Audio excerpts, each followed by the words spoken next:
بہت پہلے کی بات ہے کہ ایک بہت خوبصورت گھنا جنگل ہوا کرتا تھا اور اس میں سارے جنگلی جانور آپس میں مل بیٹھ کر رہتے تھے۔ سب کا ایک دوسرے کے ساتھ کوئی بھی مسئلہ نہیں تھا۔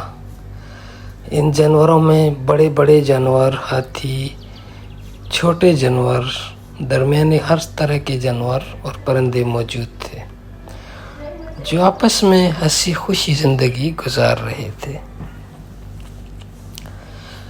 یوں ہی ان کا نظام چلتا جا رہا تھا۔ تو ایک دن ان سب جانوروں کا جو بادشاہ تھا وہ شیر تھا، اور شیر نے ایک دن تمام جانوروں کی میٹنگ بلائی۔ تو سب جانور وہاں پر شیر کی جگہ پر اپنے وقت پر پہنچ گئے۔ ان جانوروں میں دو جانور ایسے بھی تھے، ایک جو بہت تیز رفتار اور تیزی سے بھاگنے والا خرگوش تھا، جس میں صرف ایک مسئلہ یہ تھا کہ اس میں تھوڑا سا غرور اور گھمنڈ تھا۔ وہ یہ کہتا تھا کہ اس جنگل میں کوئی بھی جانور میرے جیسا تیز اور پھرتیلا نہیں ہے۔ پورے جنگل میں واحد جانور ہوں جس کا کوئی مقابلہ نہیں ہو سکتا۔ شیر کے سامنے جب یہ بات پتہ چلی تو تمام جانوروں نے اس میں حامی بھری کہ واقعی یہ بہت پھرتیلا اور تیز ترین جانور ہے۔ لیکن اس میں کچھوے صاحب تھے جو بہت سست رفتار تھے۔ انہوں نے بڑے آرام سے کہا کہ میں تو اس کو شکست دے سکتا ہوں، اس میں تو کوئی ایسی بات نہیں ہے۔ تو سب جانوروں نے اس پہ کہہ لگایا، ہنسنے لگے کہ یہ کیسے ہو سکتا ہے۔ لیکن کچھوا اپنی دھن کا پکا تھا، اس نے کہا کہ میں اس کو شکست دے سکتا ہوں۔ آپ سب ایسا کریں کہ ہم دونوں کی ریس منعقد کریں اور میں اس کو سب کے سامنے ریس میں جیت کر دکھاؤں گا۔ تو معاملہ طے ہوا۔ شیر نے اعلان کیا کہ ان کی ریس شروع کی جائے۔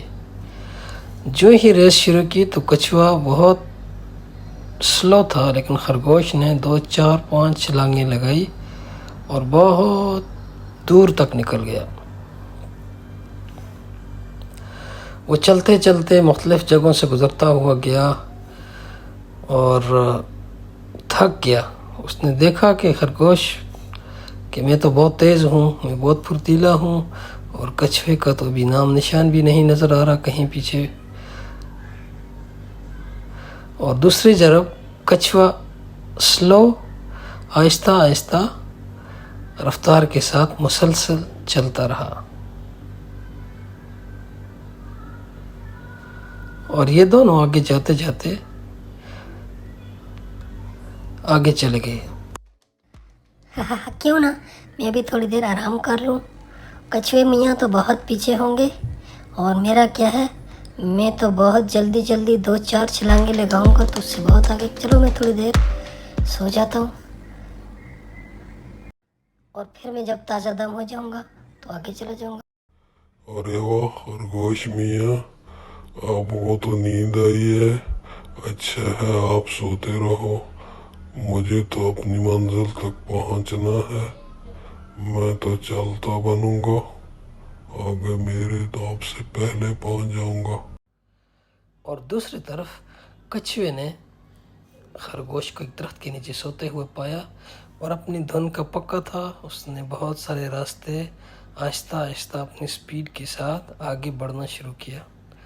وہ بہت قریب پہنچ رہا تھا، اور دوسری جانب خرگوش میاں کی یہ بھی آنکھ کھلی۔